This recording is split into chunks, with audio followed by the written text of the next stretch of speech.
fell asleep at the end of the U.S. Open with my ankle reading. Somebody who turned their paper in early, and apparently my husband said, That must be, because it was very exciting to see.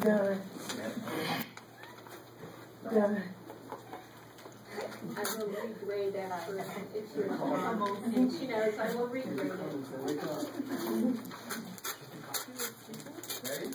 Ready? all right, no, it's okay. Good morning.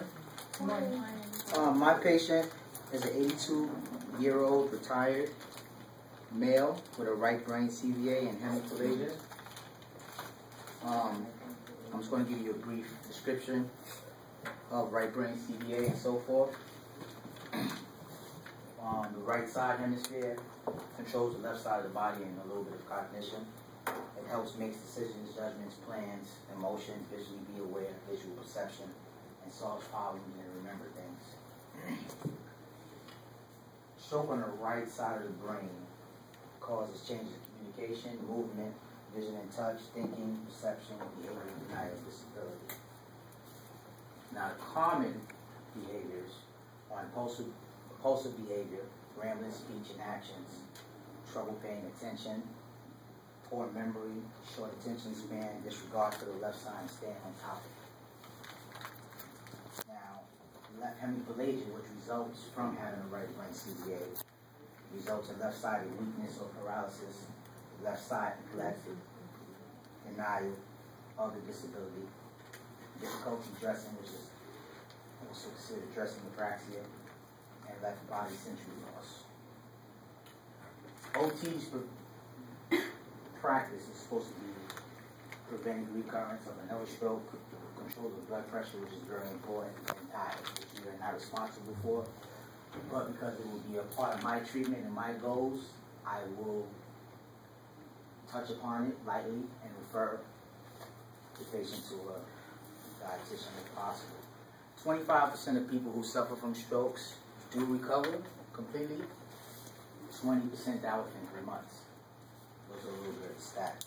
And the 5% remaining from the 55% will require long-term care. And in this case, most likely an 82-year-old male, most likely will retire long-term care. Depression results in 30% of all stroke patients.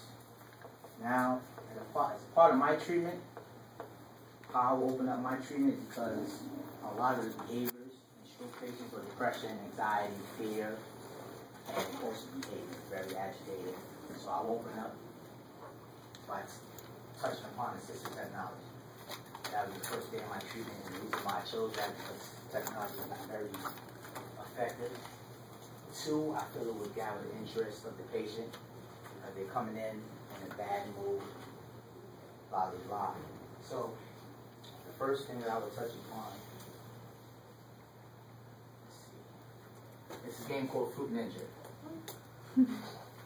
It's a fun game. Everyone knows about it. But for those of you that don't know about it, that's why I put a picture up. And I'm going to leave the screen there. Now, this is to improve dexterity in the patient. So it's a fun game. It has nothing to do with dexterity, but it increases that. Okay?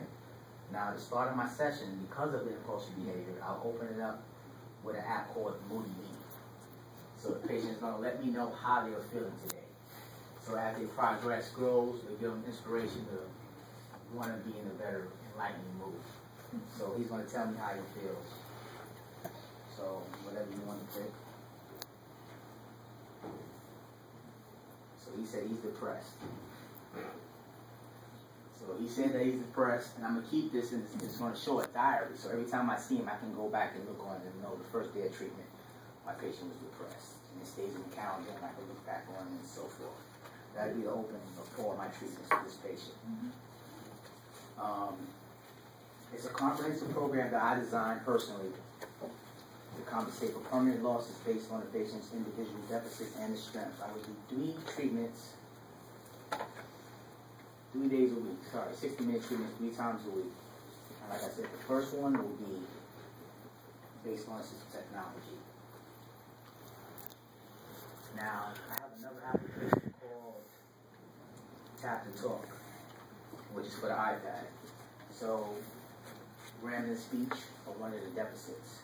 If he wants to tell me something and he's not able to get that across to me, that would be a problem with me trying to bring him to what I'm trying to bring him to practice. So if he sees something on the screen that he wants to get across to me and he can't verbally tell me, he can just press a picture. I'm hungry. And tell me that he's hungry. If he wants, or whatever the case may be. I want a snack. Sorry. Okay. Alright, I'm just gonna, because most of you know Fruit Ninja, I'm just gonna just... I don't know that. Okay, but this is the screen. This is another screen. This is how it looks when your finger is swiping. The object of the game is fruits are flying in the air, and you have to swipe your finger across the fruits. Okay? And without hitting the bomb. The bombs will basically end the game. Can you do it with the light on? Yeah, you can. If you can't see it, I just put screens up. You just did screenshots. Yeah, I just did screenshots so you can just see it. So he's playing it right now, but you can't see it. Okay?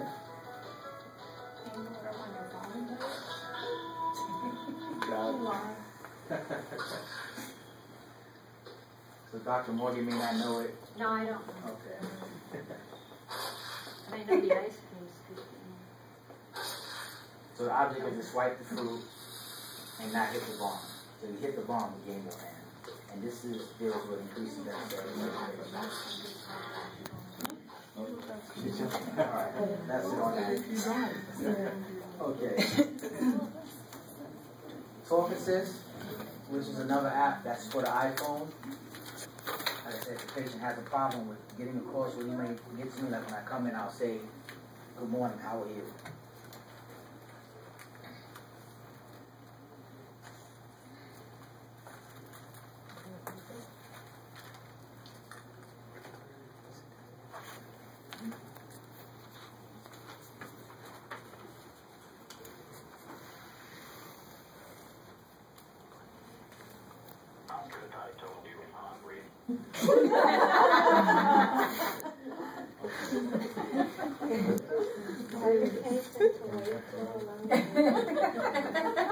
So that's called Talk Assist, which is for the iPhone only. It's not for the iPad, okay? A couple of mentionable apps. If my patient is having a problem with cognition, there's another game called Brain School. I don't have any pictures of it, unfortunately. This is a great game. And it starts you from school from year 1. So you press year 1, and you will just start Magic Hats. You press check,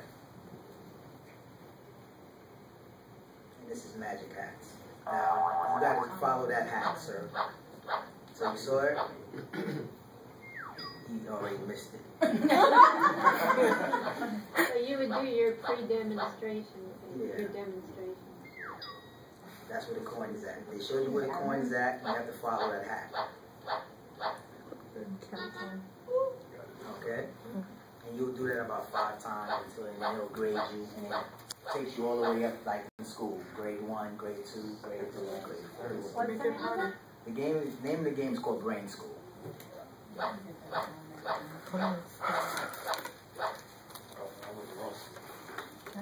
I will deal with each one of these games 10 minutes each per session. So about 6 things. As you see, he's having a lot of fun already. Meaning I got his attention.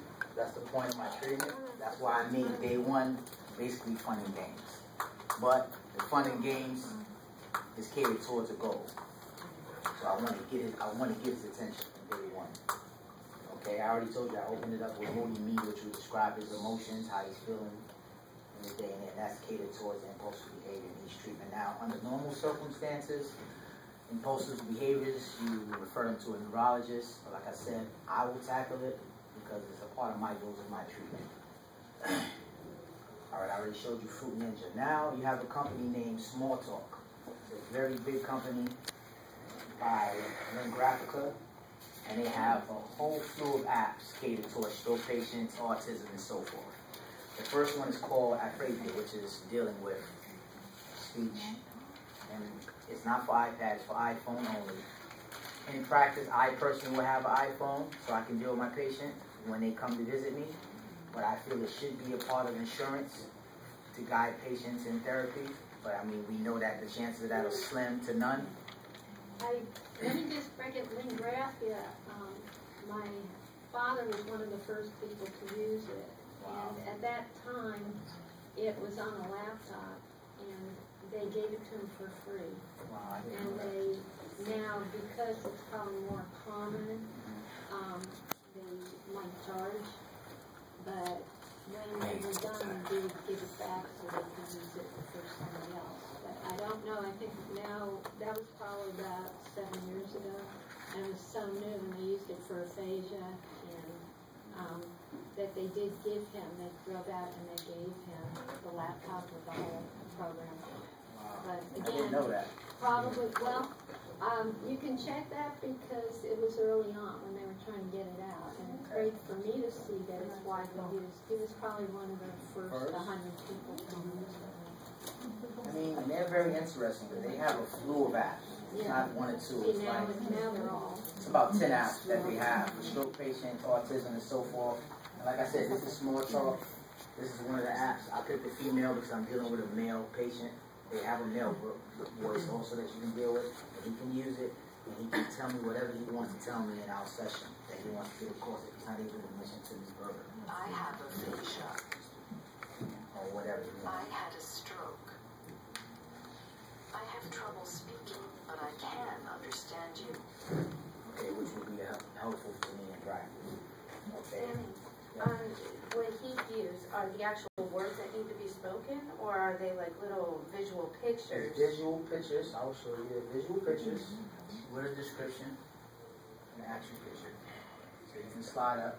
So if I ask him a question, he's not able the picture and the wording. So if I say, you know, are you hungry? We could just go, Yes. show me. Okay. Another one by the same company. This fragile, whatever, for swallowing, which is a problem in most stroke patients. And it's another app which I will click on. And this reminds the patient how to swallow when they're eating. So, or explain whatever he wants to say. I need my dentures. If he needs adventures or whatever. I need a special plate. Alright, that's an app that deals with that. I know I have much time, I'm trying to go slow. Another one is called Daily Activities, which is just like a phrase, but it deals mostly with ADLs. Everything that has to do with ADLs, it deals with that. So ADLs, you press that, and do the pictures, icons, and you can upload other things that's not actually in the app. So whatever you want to tell me, you can tell me by it. So anything you want to say, you can see. This deals with bathing, dressing, grooming, leisure. You like her? I can't hear that. Okay. Two more things. It's another game. Talking, I can't hear. It's another game called Bomb-a-Lot.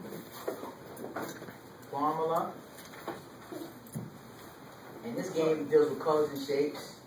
It's reflected by the right brain. It profiles the brain's strengths and weakness. It analyzes the question. And it's simple arithmetic questions. Now you would press numbers. And I'm going to show you a screenshot for that. I have a screenshot for that. And this is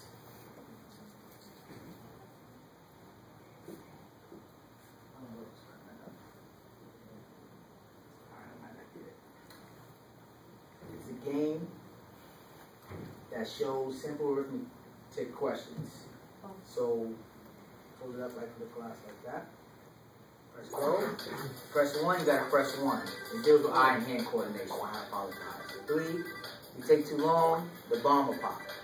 92. 28. 68. 3 times 3. You see? He's about to, he almost lost. 5 minus 2. Okay, that's hand and eye coordination. Alright, and that game is called Bomb. Okay? Yes. Bomb. The last game that I would deal with in practice is another game called Stroke Ball, which is only for the iPhone. I'm just going to show you a screen of it. I don't know what it's going to show you.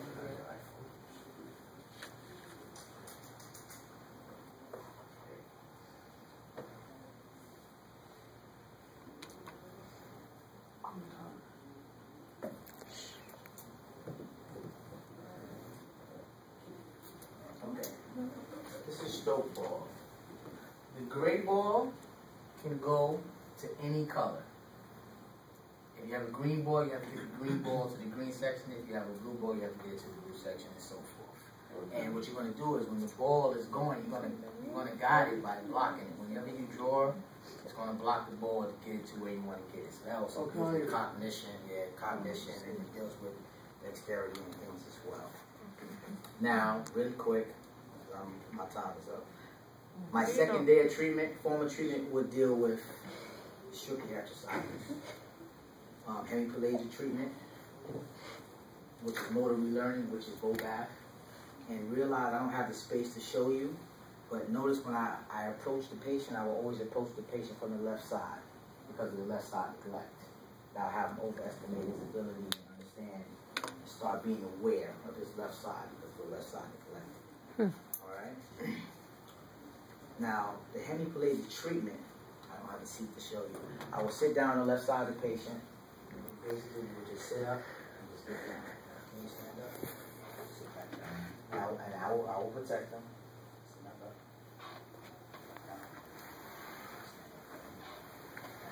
Very simple treatment. It's a hemiplegia treatment. It's BOGAF.